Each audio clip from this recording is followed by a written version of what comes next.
Yap, salam Zona Bola. Oke teman-teman, balik lagi di channel Zona Bola. Kali ini gue mau coba review pertandingan tadi malam antara Korea Selatan berhadapan dengan Australia, di mana hasil akhirnya adalah 1-2 untuk keunggulan Korea Selatan. Pertandingan tadi malam sangat luar biasa teman-teman. Korea Selatan menunjukkan bahwa mereka memang memiliki mentalitas yang sangat luar biasa teman-teman. Gue melihat ada beberapa momen di mana pemain Korea Selatan itu ya memang layak gitu loh, layak, benar-benar layak bermain di Eropa. Beberapa pemainnya pun banyak yang bermain di Eropa karena secara mentalitas dan skill individu mereka di atas rata-rata, di atas pemain Australia gue lihat teman-teman. Oke, gue coba mau ulas sedikit ya pertandingan tadi malam, perempat final Korea Selatan bertemu dengan Australia, yang gue pikir awalnya itu akan bermain ya mungkin 50-50 lah, karena Australia juga ya main lumayan bagus bro, jadi nggak buruk-buruk amat. Tapi ternyata faktanya adalah secara ball possession saja teman-teman, itu sangat-sangat jauh, 74% berbanding 26% teman-teman. 74% berbanding 26%. Ketika berhadapan dengan timnas Indonesia, kita hanya kalah selisih 2% dari Australia. Tapi ini Australia teman-teman, 24% secara keseluruhan menguasai pertandingan. Kalian bisa bayangkan betapa begitu hebatnya gempuran dari Korea Selatan. Kalau dari ball possession saja hampir dari 100% itu 75%-nya dikuasai oleh Korea Selatan. Berarti tim anak asuhan Jurgen Klinsmann ini memang benar-benar sudah sangat matang dan sudah sangat siap untuk bermain di Piala Asia ini.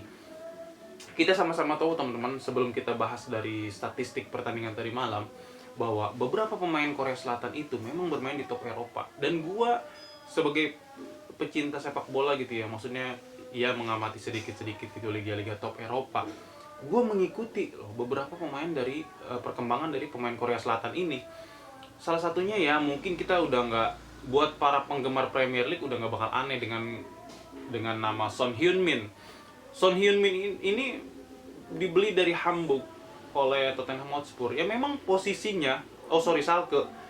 Memang posisinya pemain ini punya bakat yang sangat luar biasa. Dinyatakan oleh Ruud van Nistelrooy gitu loh, mantan rekan dia ketika di Schalke. Jadi gue melihat bahwa pemain Korea ini potensinya memang dari dulu sangat besar dan sangat luar biasa teman-teman. Jadi untuk bermain di Eropa itu secara mentalitas mereka sudah memang pantas bermain di Eropa gitu loh.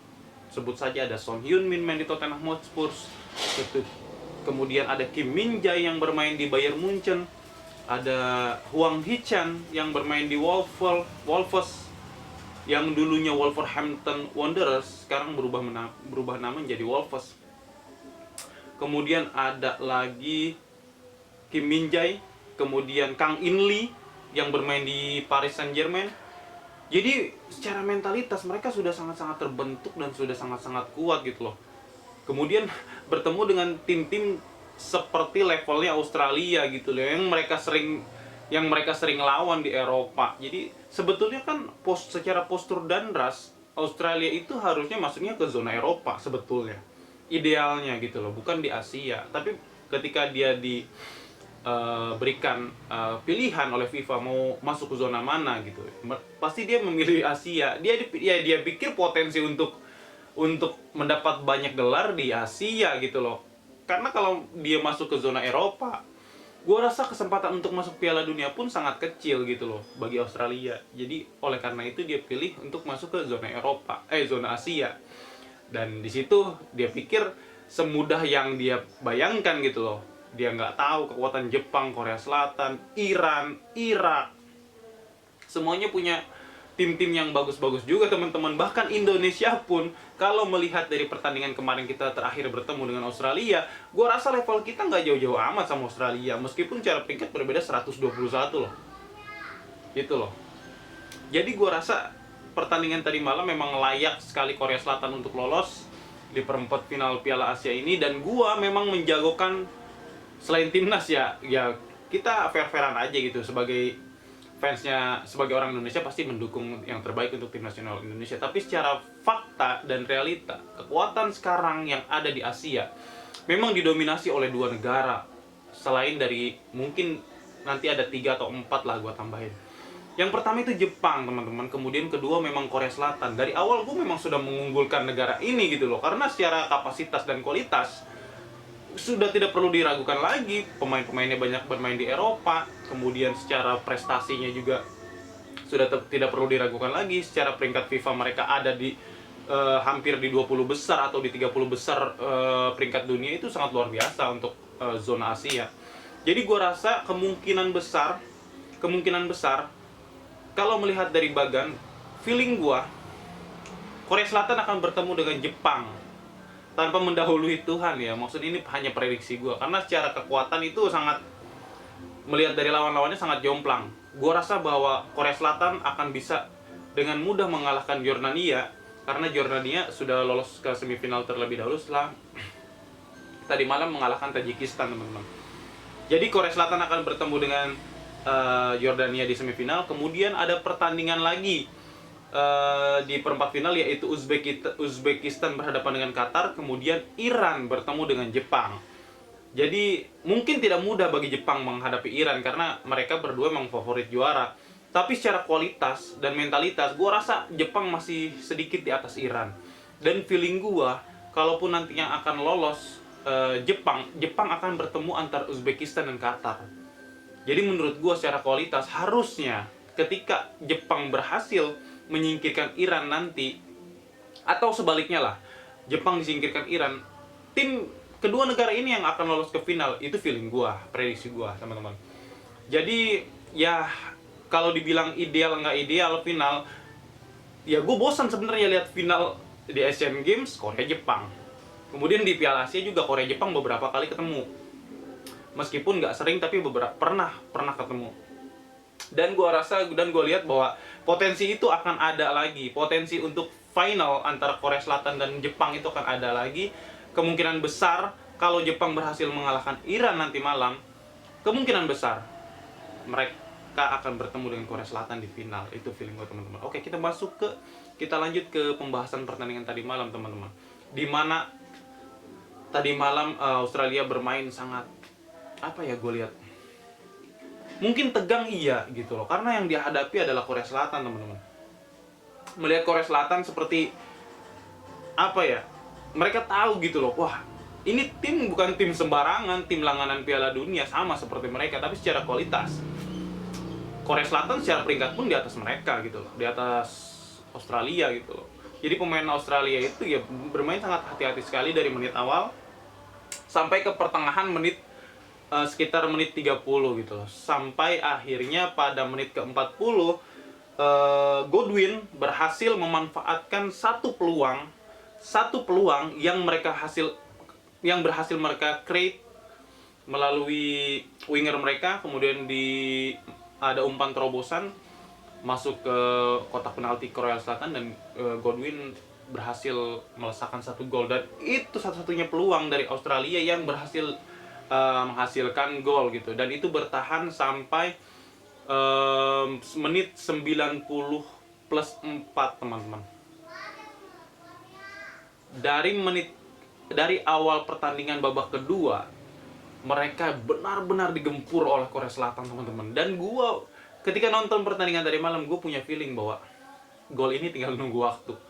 Gol yang akan dihasilkan Korea hanya menunggu waktu. Dan benar kejadian, teman-teman, di menit 90 plus 4 dengan spirit, dengan daya juang, dengan mentalitas yang dimiliki oleh pemain Korea yang pantang menyerah.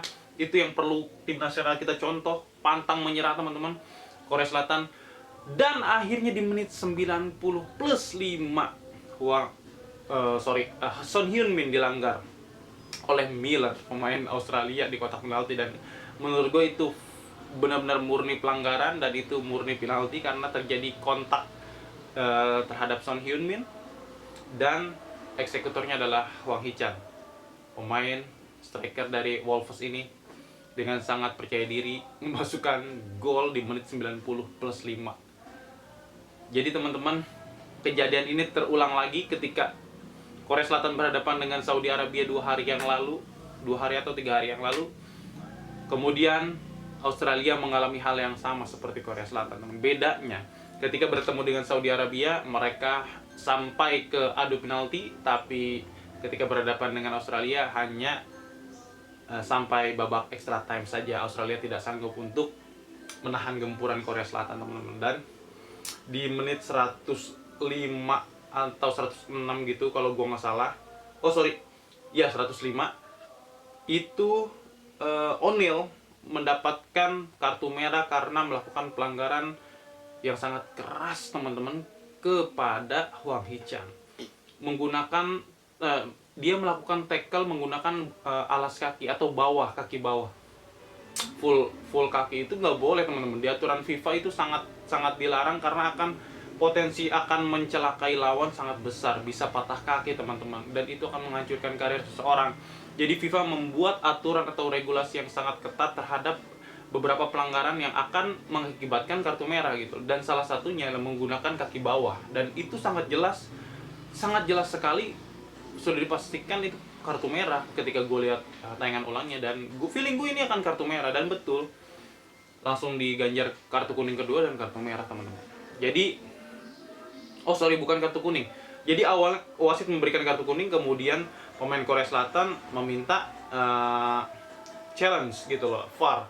Nah, ketika VAR disetujui, ketika dicek dan hasilnya, wasit meralat kartu kuning yang pertama dia keluarkan, kemudian dia mengeluarkan kartu merah gitu.